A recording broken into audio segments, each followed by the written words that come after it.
All right. So Milton is asking, Deuteronomy 14:19 states, "All flying insects that swarm are unclean." Leviticus 11:22 says you can eat any kind of locust. We also know John the Baptist ate locust. When did locusts become clean?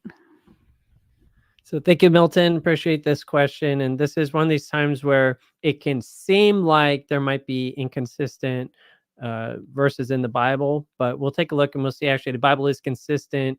And this gets back into where we need to think more like lawyers. We all haven't been to law school, but when we think like lawyers, we understand how the law is written. Then we realize actually the Bible is internally consistent.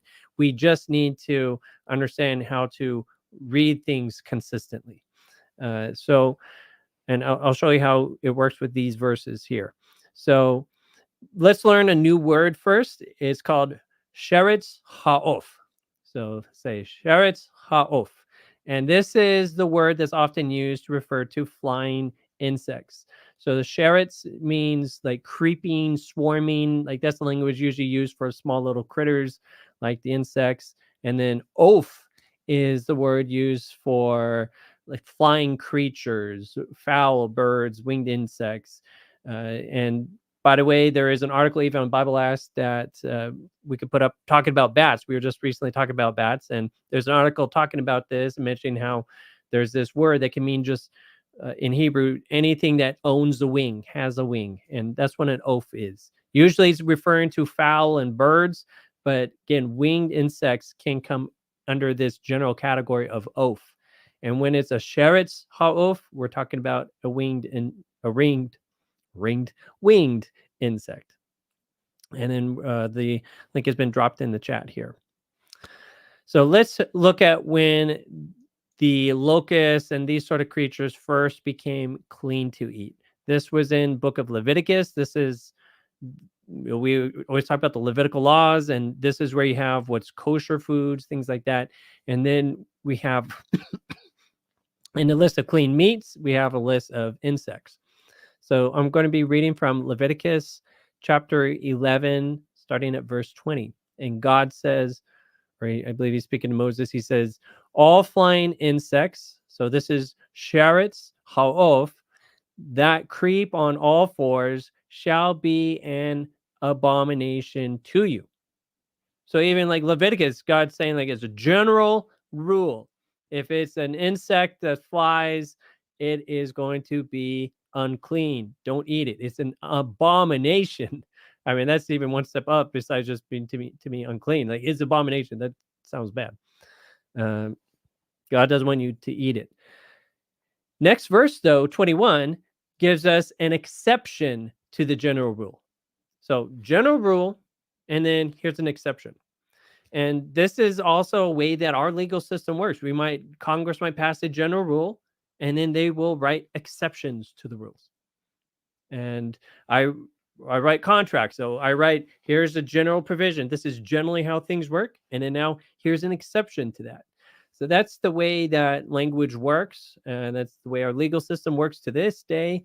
And this is how God also gives rules. He'll state a general rule, and then he might give exceptions to it. So here's an exception to that general rule of don't eat flying insects. So verse 21 of Leviticus 11, he says, yet except these you may eat of every flying insect that creeps on all fours, those which have jointed legs above the feet with which to leap on the earth, these you may eat. The locust after its kind, the destroying locust after its kind, the cricket after its kind, and the grasshopper after its kind. So, and then God proceeds to recap the general rule. Verse 23, but all other flying insects which have 4 feet shall be an abomination to you. And by the way, almost by definition, an insect has wings. And 4 feet. I always thought they have 6 feet though. It's probably how they define it. They probably have like arms and then 4 feet. I have to get into why do the Hebrews word it that way. But now Milton asked about what about Deuteronomy 14:19?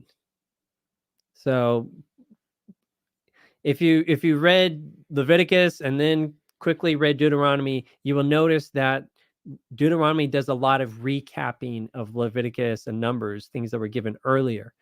And this is what happens again. So in Deuteronomy, God is talking about some of these laws, and God says in Deuteronomy 14, verse 19, all flying insects, and it might be say God, this might be Moses speaking, but it says all flying insects, this is Sheretz Ha'of, are unclean to you.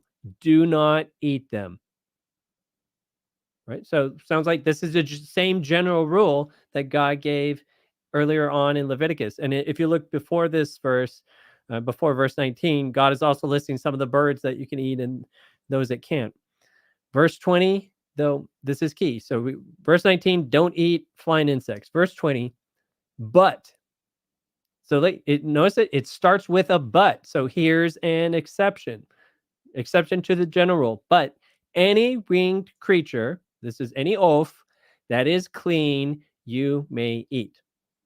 So Deuteronomy is just a quick recap, just high level. God's saying at high level, don't eat flying insects, but if I said anything is clean, you can eat it.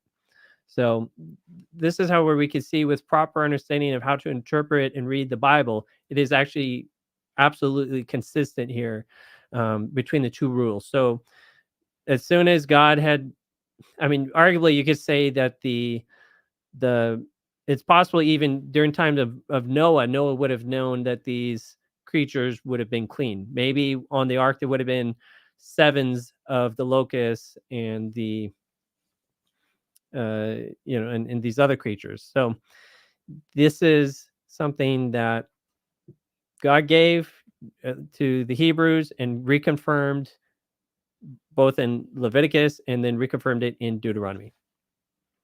Tina, anything you would like to add? No, I think, you just, like you're saying, you have to look at the whole, all of scripture and get a clear understanding. So I think that's definitely always a rule of thumb is don't just stop at one verse, pray and read the Bible in context and other verses and things begin to come a little bit more clear. So. And try to identify general rules, and then there might be exceptions to the general rules. That's true. Yeah. Very good. God's not an absolutist in every respect. Like this is always the way case is. The Bible is always showing us where God recognizes there's exceptions that should apply at times. And you did note the verse above that the bat is not clean, right? That's right.